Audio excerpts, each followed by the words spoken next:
and that way everyone can benefit from that. I also do want to let everyone know that we are recording and transcribing this meeting. So by being here, you are agreeing to be recorded and transcribed. The recording will be made available on our partner website so that you can review this at a later date. I think that is um, all of the housekeeping I have to take care of. So I am going to go ahead and put myself on mute and hand things over to Henry. Thank you, Tom. Appreciate it. So yeah, so as Tom said, my name is Henry Lowry. I'm the vendor analyst here at IHCDA. I've been here since October of last year, so almost finishing up my first full season. So some of you may have heard from me. Maybe some of you haven't. If you've ever reached out to our vendors email, I'm the one who monitors that primarily. So chances are good we might have chatted. So excited to be here today, excited to kind of share some exciting things that we're moving on and just some updates for this upcoming program year. Apologies, this is the bulk training, not the municipalities. A little oversight there, but so we're going to get over some of these new stuff and let us know if you have any questions along the way. So.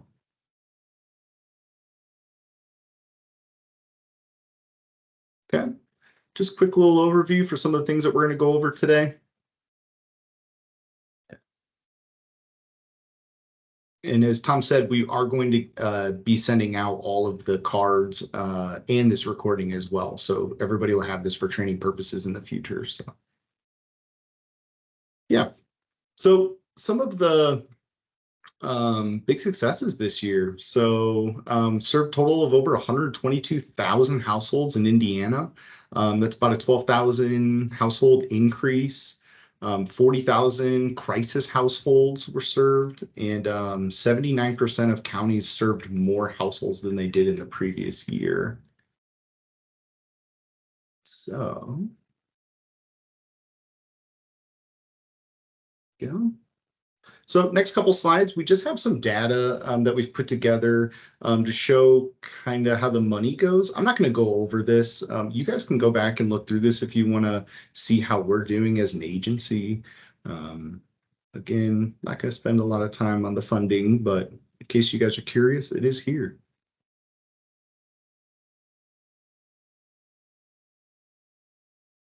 So this is our program timeline for this upcoming program year 2024. Please keep in mind this does actually have moratorium requirements on it. Some of you may or may not be familiar. That does not apply to you as bulk vendors. So just a heads up.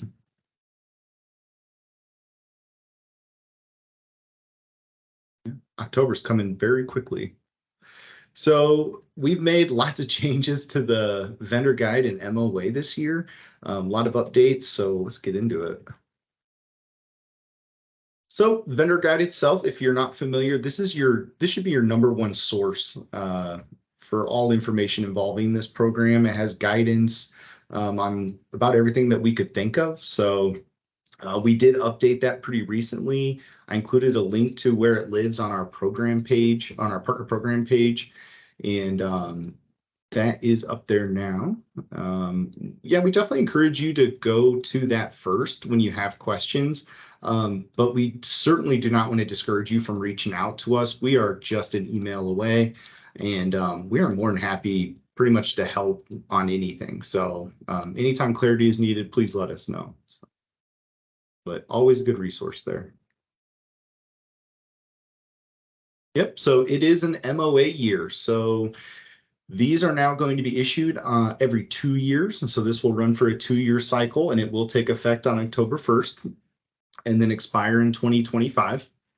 I have sent these out already. So if you have not seen an email from Adobe, or sometimes it kind of comes across as echo sign, if you have not seen that, please let me know.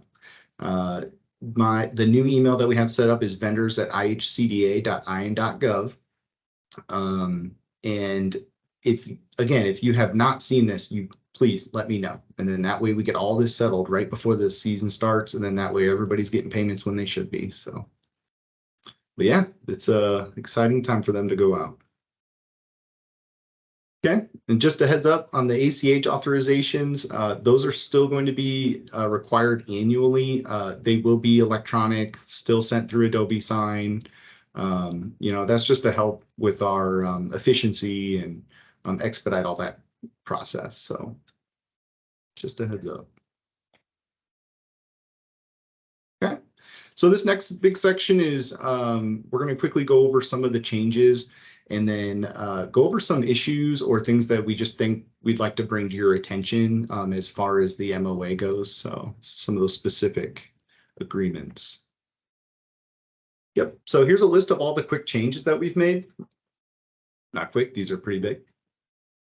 So this first, we're going to skip over that one. So vendors are now required to validate, sign, and return transmittals within 7 days.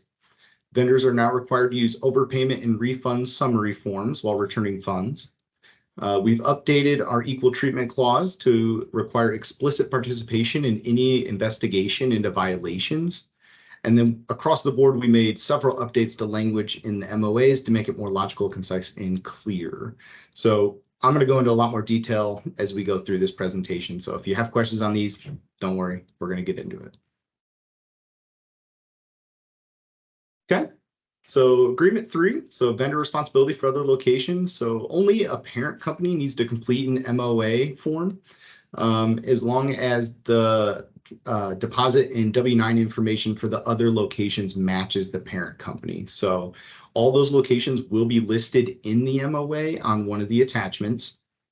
And then this is just a way for us to streamline our management of all vendors, reduces all the excess paperwork, things like that. So in cases where payment goes to the same bank account, all locations should be grouped under the same parent organization. So keep that in mind. So agreement 5, cooperation. So when you sign the MOA, you agree to cooperate with IHCDA and your local service provider or community action agency, whatever you call them, regarding sharing information about EAP applicant accounts. Okay, so sometimes that includes energy consumption, payments, disconnect prevention, and restoration of service info, arrearages amounts, account status, and any other data relating to EAP. So that data is federally mandated. So yeah, keep that in mind.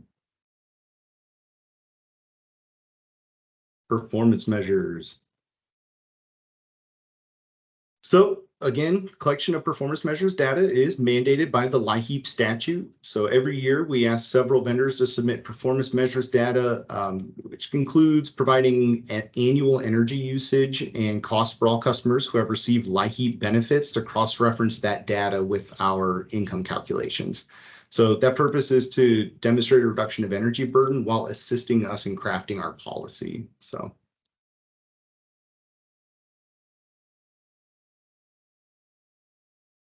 Okay, acceptance 10, acceptance of payment. So in accordance with state code, all payments must be made over an EFT, an electronic funds transfer. In order for a vendor to be paid by check, you have to meet these 2 conditions. You have to be unable to establish a savings or checking account with a financial institution. And you have to be able to provide a written statement from a financial institution confirming that inability to establish an account. So if that is needs further clarification, please let us know, but we've seen some issues with that. So and just a heads up, all claim approval and payment notifications will still be sent from reset@ihcda.in.gov.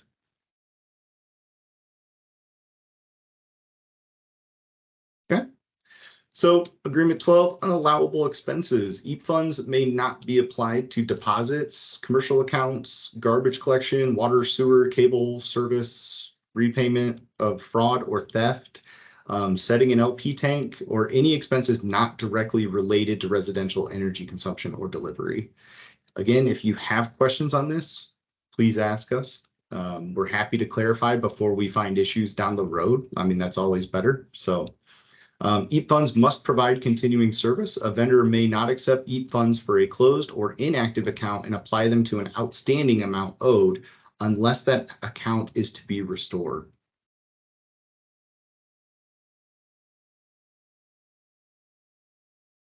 Okay. So the new overpayment and refund summary form. So Tom put a lot of work into kind of revamping this recently. So vendors are now required to use this overpayment and refund summary form while returning any funds. Using these forms make it easy and uniform for all vendors to provide the information required for refunds. They really assist our claims and fiscal staff in tracking and accounting for all return benefits and ensure those funds are returned to the correct grant.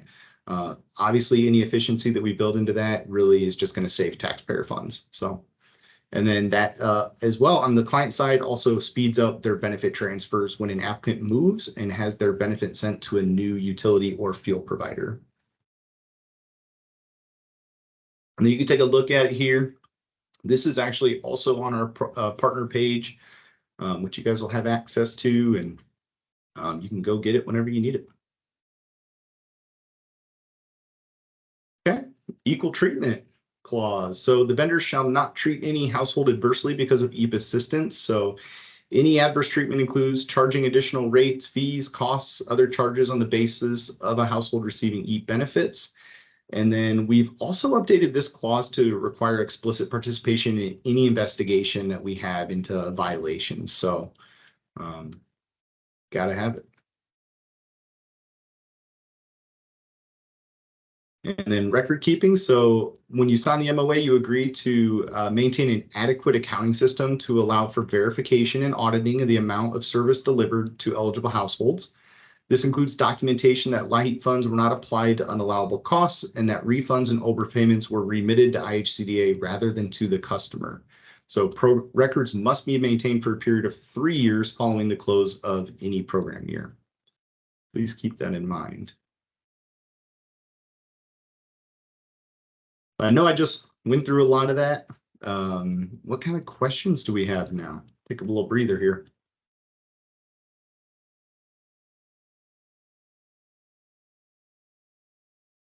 This is Crystal with NIPSCO. As far as the funds that are being returned, does the new form have to accompany the payment? And the only reason why I ask is because our refunds will come out of a different office. So it'll take us a little bit more time because what we'll have to do is request those refunds to be delivered to the location that would actually be responsible for the form. Tom, would you like to give some official guidance here? Yeah, we definitely do need to be able to identify those accounts as well as the transmittals of those accounts we're on, and that there's kind of a twofold reason behind that. First is because especially if this is related to a benefit transfer, we need to be able to track the repayment for that specific customer, so that we can be sure that we then get that benefit out to where it's being transferred to. And the second is just more general, and this has to do more with the transmittal that's part of. We need to be sure. One of the things that HHS, our federal funders, is really looking at is how we're handling the refunds and that we're crediting the refunds back to the original grant that they came from. And so it's not enough that we just do that, but we need to be able to document to show that we're doing that. So this sheet is kind of how we're going to achieve both of those requirements. Okay, fair enough. Yeah. Thank you. Thank you. Jessica Cart. Hello. So I have a few questions regarding the 14 days while the application is being processed. So I guess I'll start with, how will we be notified that the application was received so we know when to start the 14 days? Jessica, that is a fantastic question. So we definitely are asking our subgrantees to be extra vigilant when they're accepting applications, of taking note of that disconnection, or if they have an upcoming disconnection. So when they take the application, if there's an upcoming disconnection noted on the bill, we're asking the subgrantees to try to reach out to you proactively and let you know. Obviously, just because of volume, they're not going to be able to notify all the vendors of all the applications that come in, nor would I suspect you want that necessarily. So we're only asking them to do that in cases where they definitely see that there's a disconnect scheduled. Of course, if a client goes into disconnect after applying, the subgrantee is not necessarily going to know that, and we're not going to hold the subgrantee responsible for that. And to be perfectly transparent, nor are we going to hold you responsible for what you couldn't possibly know. The caveat there is what we are asking is if someone's up for disconnect and they report to you that they have submitted an application, what we're asking the vendor network to kind of do there is to trust your customer up front, and then if you really feel like you need to verify on the back end by reaching out to the subgrantee and saying, hey, John Smith is up for disconnect, he tells me he submitted an application, do you have that on hand? If they do, great. If not, then if there's not an application, then there's no protection. But Okay. yeah, it's we understand that you don't know what you don't know. Yeah. Right. Real quick, and I apologize for that interruption with my phone. That was very loud. No worries. No worries. So if, say for example, and of course we want to do what's right? If a customer's in a crisis situation, they notify us, the agency notifies us, it makes complete sense, and we're going to want to work with them anyways, even without this, is our normal practice. Of course. But say in the event, we haven't been notified, our it's an automated process for when shutoffs go out, and after the moratorium, there may be customers that have applied that are going to go out for disconnect, and we wouldn't have the opportunity to call and check for all of those on a daily basis. So that, I guess, would go back to what we don't know, right? Exactly. Yeah. It's and this probably should have been more explicit in the language. It's kind of, I think, implicit from my point of view, but yeah, the idea is it's all kind of like we're asking for protection that you don't knowingly turn someone off if they've submitted an application. If you don't know that they've submitted the application, if they haven't notified you, if the subgrantee hasn't notified you, you have no way of knowing. We would 100% not hold that against you. And I think Henry's probably going to be talking a little bit more about the vendor portal a little bit later. I'm hesitant to promise too much. You've been on this ride with me, Yes. Jessica. But we're really hopeful to be building in some new functionality there that will hopefully be helpful in this regard. Okay, makes sense. Thank without you. promising, it's something we're working on. Yeah. All right, thank you both very much. Absolutely. Great questions. Thank you. All right. Okay, let's get into the transmittal process here.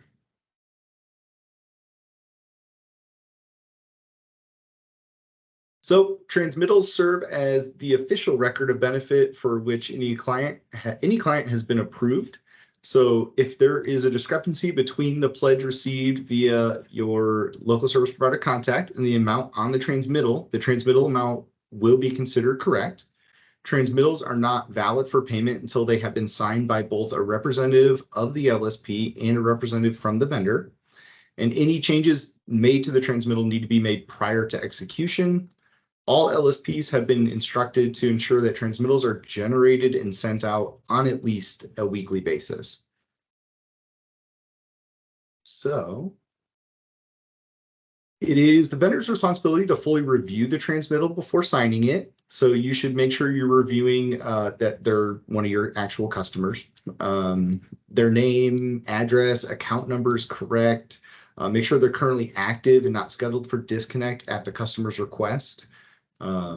If there are any errors or any accounts that need to be removed, it's the vendor's responsibility to mark these changes directly onto the transmittal report and adjust the total amount if necessary before signing and returning the transmittal report to the LSP. If you are doing that in the vendor portal, as Tom mentioned, it will do a lot of that for you. So vendors are required to return transmittals within 7 days, and pledges must be applied at the time of transmittal. Some vendors have agreements with their LSP to deliver fuel at the time of the pledge, and we of course support that, support for your customers. But the caveat there is that, and not the caveat, but the point here is that you're returning those on a timely basis. So we're really trying to build some efficiency into turning those back around and getting them expedited. So if an LSP discovers an error that has been made in benefit or eligibility determination, the LSP may award the client additional funds or submit a negative transmittal accompanied by an overpayment remittance. So an LSP may award additional funds at any time. And if there is an overpayment remittance, it must be submitted within 60 days of initial approval. And then if an overpayment remittance is received more than 60 days following initial approval, you may inform the LSP that the window to request overpayment remittance has lapsed. So when a vendor receives a negative transmittal, they are to follow the same transmittal procedure. After returning the signed negative transmittal to the LSP, the vendor will also sign the overpayment remittance. The signed overpayment remittance is to be sent with a check to IHCDA to be reinvested back into the program. And vendors are justified to pass charges onto a customer after returning any funds. So, and there's a couple of reasons why an overpayment might occur there. So, yeah. So in order to keep payments on time and not negatively impact customers and clients, we're asking all vendors to return signed transmittals to LSPs within 1 week of receipt. So claim notification emails will know which transmittals have been approved for payment and the total of each transmittal. And then please use those emails in conjunction with the transmittal reports for the purpose of correctly distributing funds and reconciling claims. So please remember that no LIHEAP funds are ever to be released back to customers. All unused funds are to be sent back to IHCDA within 60 days of an account closing, okay? So those can't be cashed out.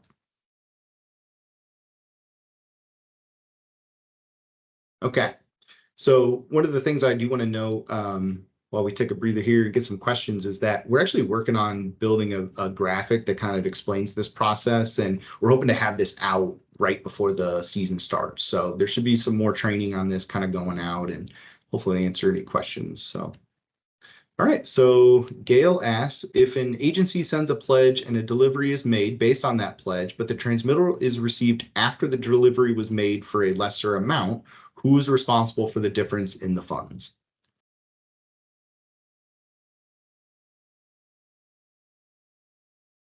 Hi, Gail.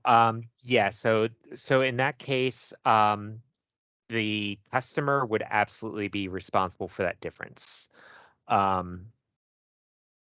We are working with taxpayer dollars with these benefits, and so we can't pay out more than what the person is actually eligible for. Yeah, so the official answer is absolutely that the customer would be available. If you wanted to make an argument to the subgrantee that you delivered based on their pledge, they may be able to pay out of their unrestricted funds, but they definitely would not be able to use any of their grant funds for that. So yeah, so I can't really say from the subgrantee perspective how that would be handled. That's not really my domain. But from our perspective as the grantee of record, that would officially be the customer's responsibility. Great question. It's a good question, though. Yeah. Yeah. Great. All right, let's keep it moving. So I'm Oh, sorry, this no, is no. Crystal with NIPSCO again. So I Hi. just have a comment, and maybe I misunderstood it, but when you started speaking about the transmittal, and I think one of the bullet points was knowing or something regarding the disconnect of a customer. I think it was, or I think my understanding was not receiving the transmittal or denying the transmittal if a customer is scheduled for disconnect.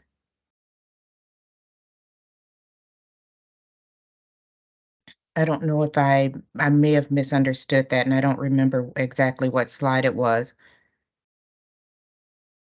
There might be a little miscommunication there. Yeah. Okay. Yeah. If you think about it, or give it a second, think about it, and then ask us to get in towards the end. Okay. Okay, because I Okay. just wanted to point out though, and maybe I'll go through the slides and find out exactly which one it was, but I just wanted to point out that, and you probably already know this, when the transmittals come over, if we have 500 customers, the only ones that will know is scheduled for disconnect will be if they happen to fall on an error report. If they come through just fine, then my team doesn't see any of the other customers.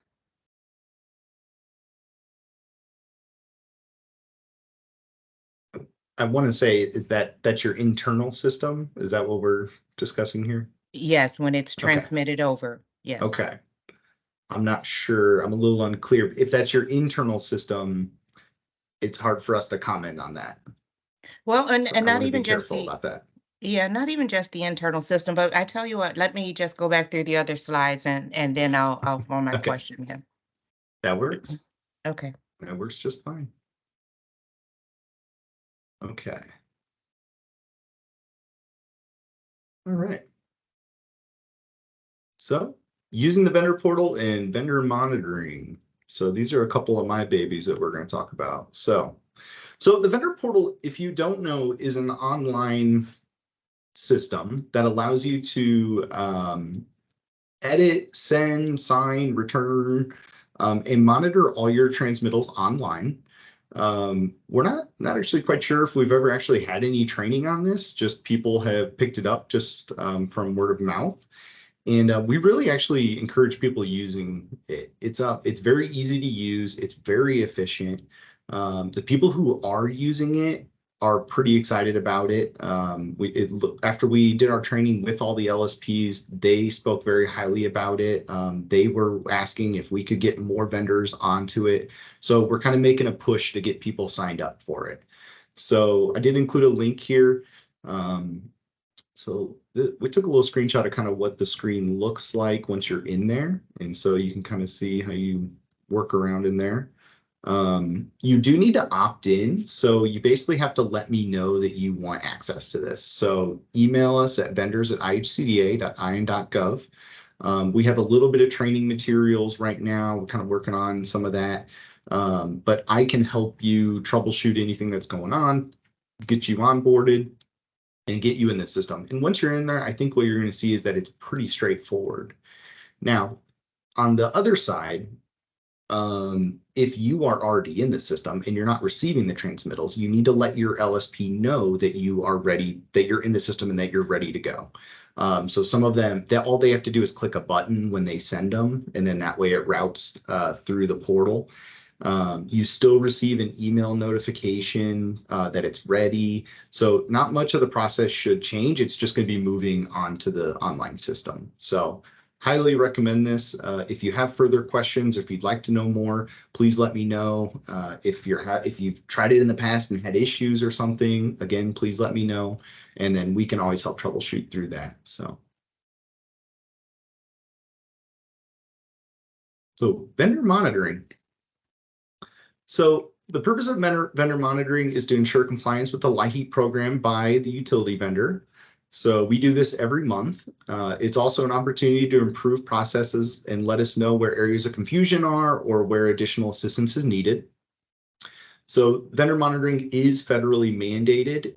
It's part of this LIHEAP statute. It is indicated in our MOA. All vendors that participate in Indiana's LIHEAP program are subject to vendor monitoring. And we actually do it as a desktop review. So you'll get a nice little email from me. So here's kind of a little graphic that shows our process. So it usually occurs over 30 days. So you get a letter from me asking for specific information. You're required to submit that documentation within 30 days before the end of the time. You're required to complete a energy utility supplier survey for us.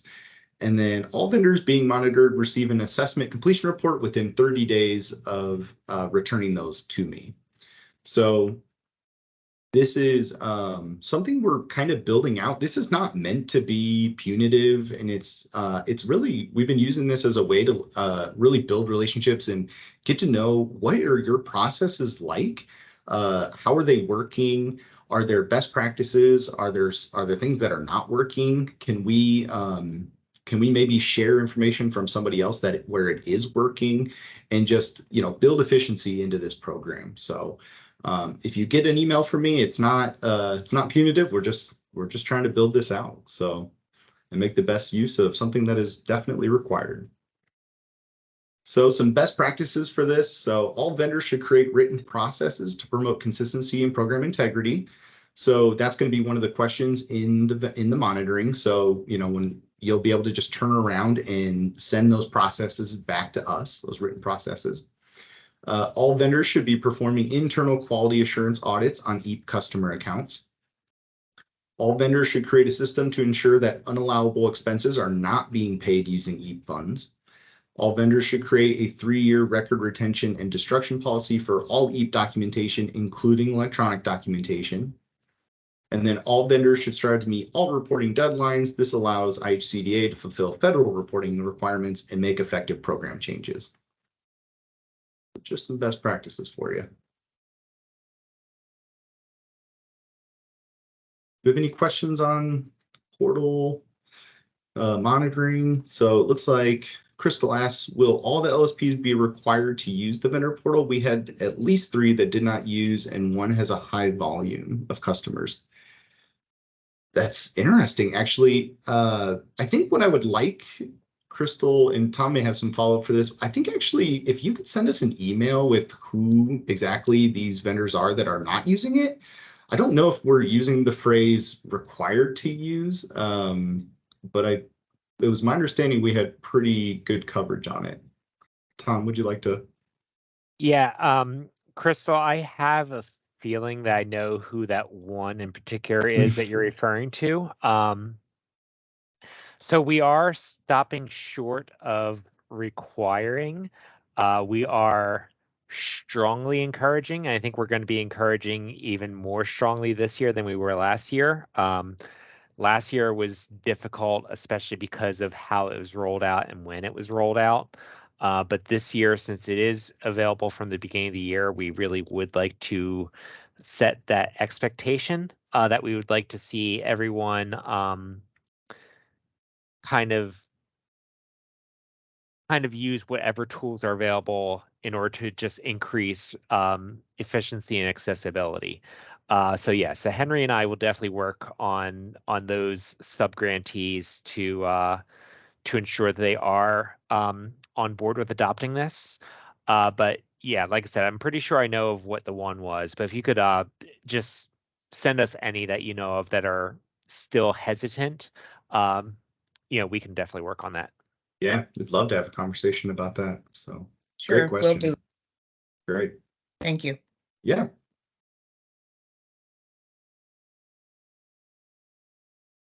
Okay. So let's talk about some special programs. So some vendors have established private funds or other programs to give assistance to your clients. We encourage all utility vendors to continue looking for innovative ways to offer additional benefits or programs to their struggling customers. These could be developed independently in collaboration with your LSP, any other local organization. If you would like to develop a special program, fuel fund, something like that, we encourage you to coordinate with us. And we'd love to be involved or give feedback, give ideas. These are the things that we'd like to learn more about. So, and we're kind of on a mission to do that. So some of those, so outreach and partnerships. So we had our LSP vendor training last month, and I asked them specifically, what are some things that I can share with the vendors? You know, what are some ideas that you have that we can, you know, build efficiency or, you know, collaborate to help more people? So these are some of their ideas. So for example, the one thing that they all asked me to do was ask you guys to send them a copy of what your bill looks like. So whether it's payment arrangements, the bill itself, maybe some explanations on it of what is what, and then this is so that they can train on it basically. So they were really excited that I was willing to share that. So none of these are required; they're just ideas. So the other one that we've seen successful, we actually learned this that there's some other states doing this, is that you collect a list before the season starts of your homes that are at risk and share them with your local service provider. So this allows them to do outreach before the season begins and to hopefully, and I mean, we always want to stop shutoffs, right? So keep it flowing, keep it moving. And this is a great way to do it, is to get those clients help before they really need it. So lastly, marketing through local TV, radio, paper channels. You can partner with your LSP. You can partner with us on this. We'd love to be involved. If you have an event, something like that, we'd love to help out in some way. We don't have a good idea of what that looks like yet. So please let us know if you have ideas. We'd like to be involved in some way. Yeah. So please let us know. So let's talk about 211. So 211 is probably the best way to get your clients access to resources that are much needed. So that's as simple, for those that don't know, it's just a phone number that you can dial into. You get a person on the phone, a navigator who can give assistance 24/7. And that can mean, that definitely means they can get access to an EAP application. One of the new things about 211, I think just this past year, is that they can now, your clients can now fill out an application over the phone when they call 211. Now, they will still have to submit some documentation, but they can get that application in very quickly. So this is like a great resource for your clients that are technologically struggling, okay? Again, they'll still have to do some follow-up work, but this is a good way to like get the application in, get it started, maybe get moratorium protection. Well, that won't apply to bulk fuels, sorry, but this is a great way to get them other assistance as well. So not only will they have access to EAP, but it's all kinds of resources in their area.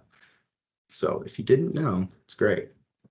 So some do's and don'ts. So let's talk about that. So 211 does not have access to completed applications or their status once it's been submitted.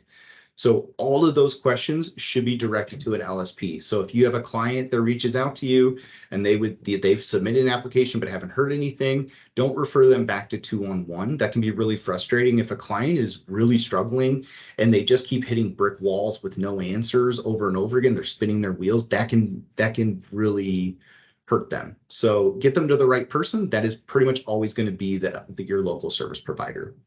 So 211 also does not process any applications. They only submit them to the applicable LSP.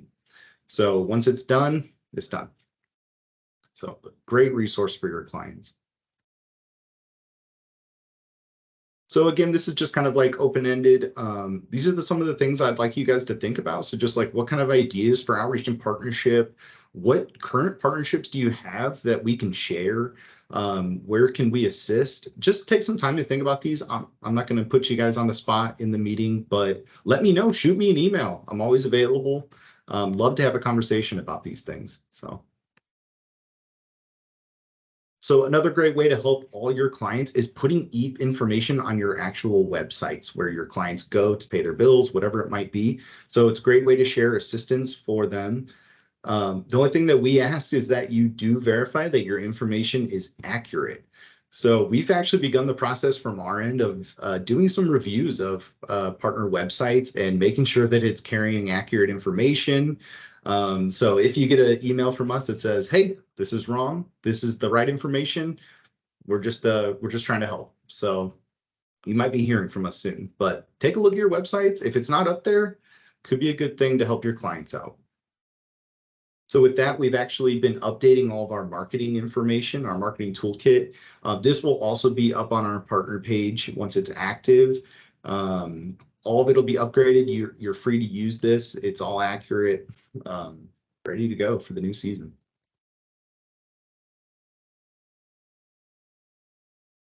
Okay, let's talk about contact protocols. So when it comes to talking about EAP, please reduce confusion and streamline your communication. So no vendor representative should ever provide IHCDA contacts to EAP customers, whether they're recipients or not. So this could be like the EAP email, the new vendor email, or it could be Tom's or my email. So don't send clients to us. They should pretty much always be sent to a local service provider to get the resources and answers they need. We don't necessarily have access, or we don't necessarily have the answers on why, their application isn't complete or things like that. So let's get them to the right people.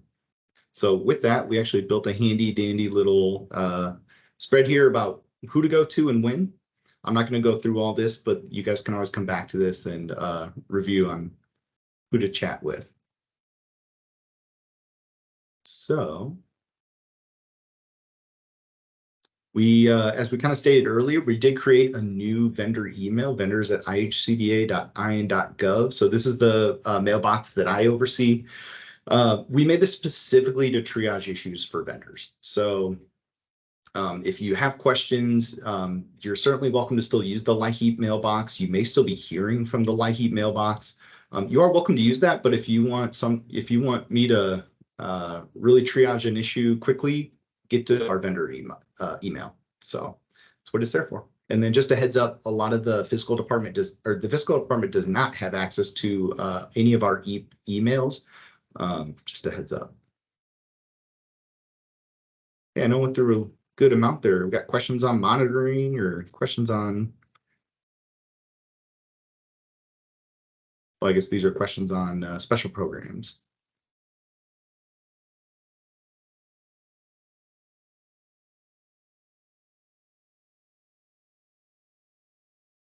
Okay. So I got 3 more slides, and you guys are welcome to ask questions when we get to the end here. Okay, we got a question in the chat. I found my question, slide 38, vendor review, ensuring that the account is not scheduled for disconnect at the customer's request. We won't always catch these. However, once the customer is shut off, we'll definitely catch to send back funds. Treat the accounts.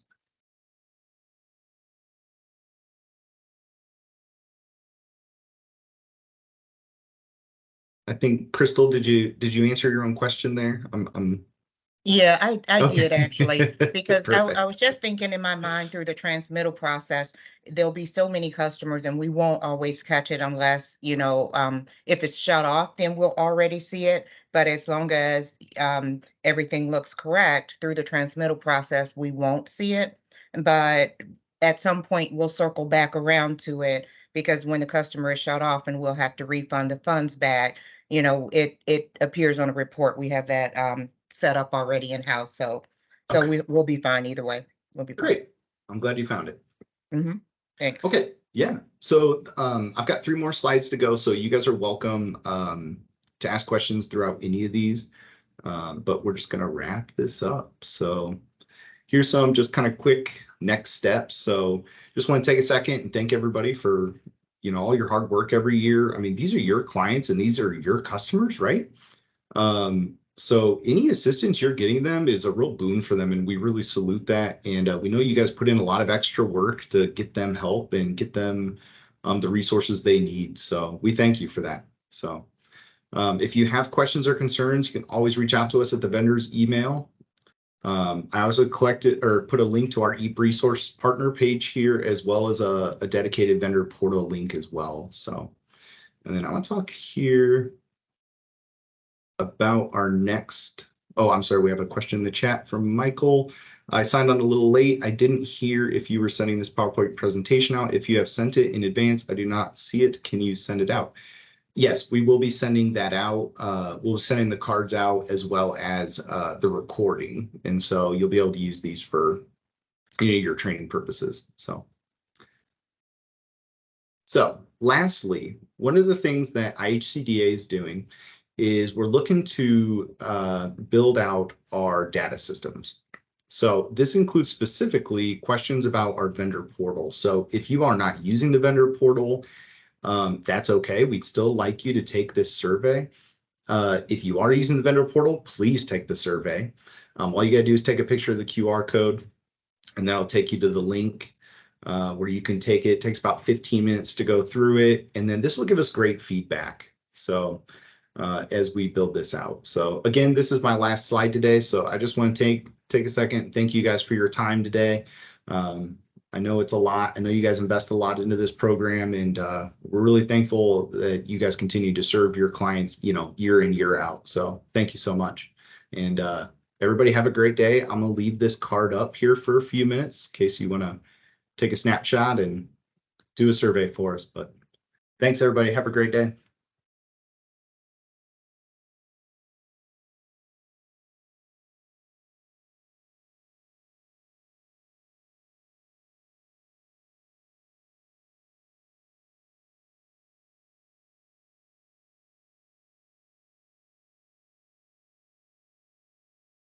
And I think we can go ahead and end transcription and recording.